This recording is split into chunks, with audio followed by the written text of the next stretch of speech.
In recent weeks, there have been several sexual assault allegations being made against several celebrities, most notably Sean P. Diddy Combs, who has been the subject of multiple such allegations.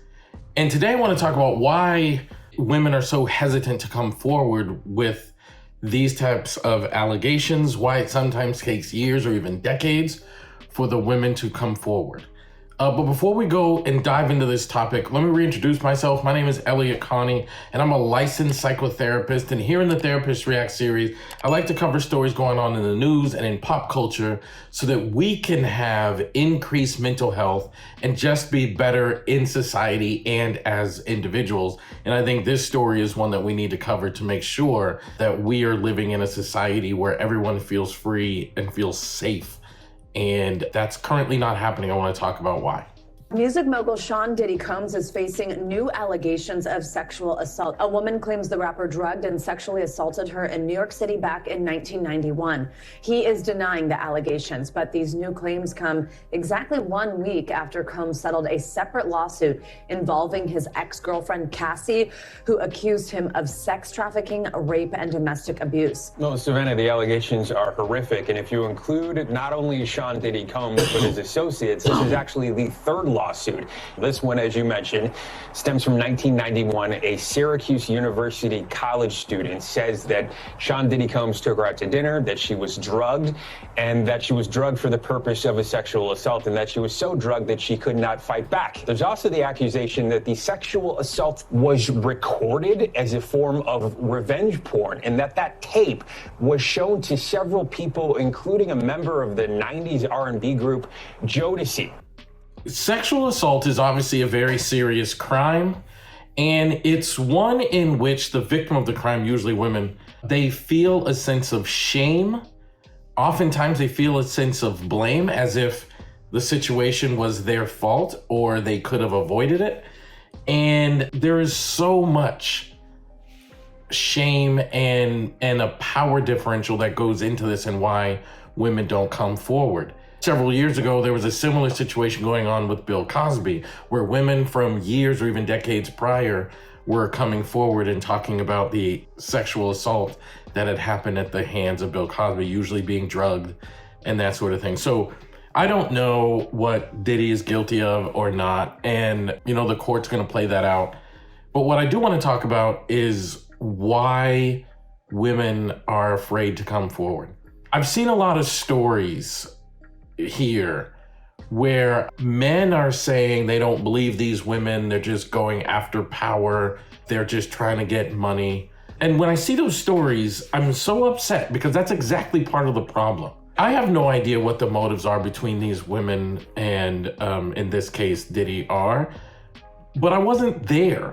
What I can say is the number one thing that holds people back from coming forward with these kinds of allegations is they're afraid they won't be believed.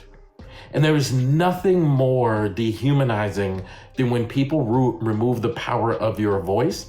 And the easiest way to do that is to literally just not believe you when you make an allegation against a powerful man. It's so easy to believe that no one's going to believe you. They're just going to take the word of the powerful man, and then thus you don't tell your story. At the very least, we need to give credibility to people making accusations like that. We need to at least say, I believe in you enough that we'll let the court system play itself out, because that's actually where the truth comes out or not. The more we devalue people by removing their voice, and the more we devalue people by saying we don't believe them, the harder it becomes for women to come forward and talk openly about what happened to them. It's incredibly important that women are believed. I think another thing that holds women back are the consequences. And I think men need to be educated on this. Like, in order to have an appropriate romantic relationship with somebody, there has to be an equality of status and power. Not necessarily status, I guess, but power.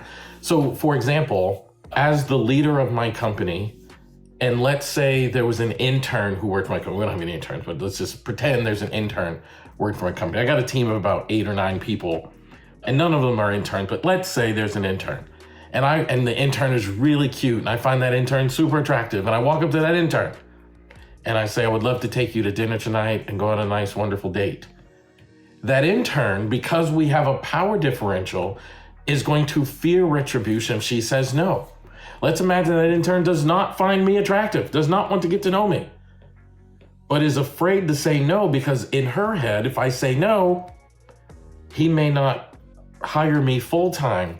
It may cost me opportunities within the company or within the field. And she may feel victimized even though there was no physical assault. There was a bit of a mental, manipulative, psychological assault. And we just have to be aware that these things are true and happening. And we have to respond to it. So women have to feel safe that they can tell their stories, but men have to be much more aware of when these things are happening so that women are not put into these positions.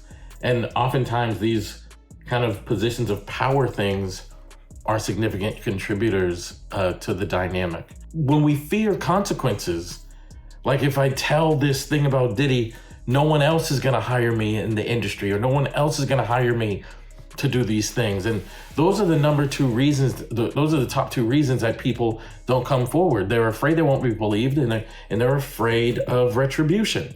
In this exact story, one of the students is saying that the interaction was videotaped for the purposes of revenge porn, i.e., if you come forward and tell the story, we're gonna share this video. People, we have to create a safer society, and the way that we do that is to stop going on social media and saying you don't believe this person or that person. You don't even know these people. You don't know Diddy, you don't know the accusers, and you certainly weren't there the night or evening when the events took place. So just be quiet and let the situation play itself out, because all you're doing is creating a harder environment for women to come forward and feel safe. And men, we have to understand that women have the right to exist on this planet without being constantly pursued. And in order to pursue someone, there has to be an equality of power distribution. Whenever that is off, you're gonna find yourself in situations like this, and I think we can do better. So I hope this video helped. Please leave a comment below to let me know what you think of this story and this video, and be kind. That's the only way that we're ever gonna get better, is to have a society of more kindness.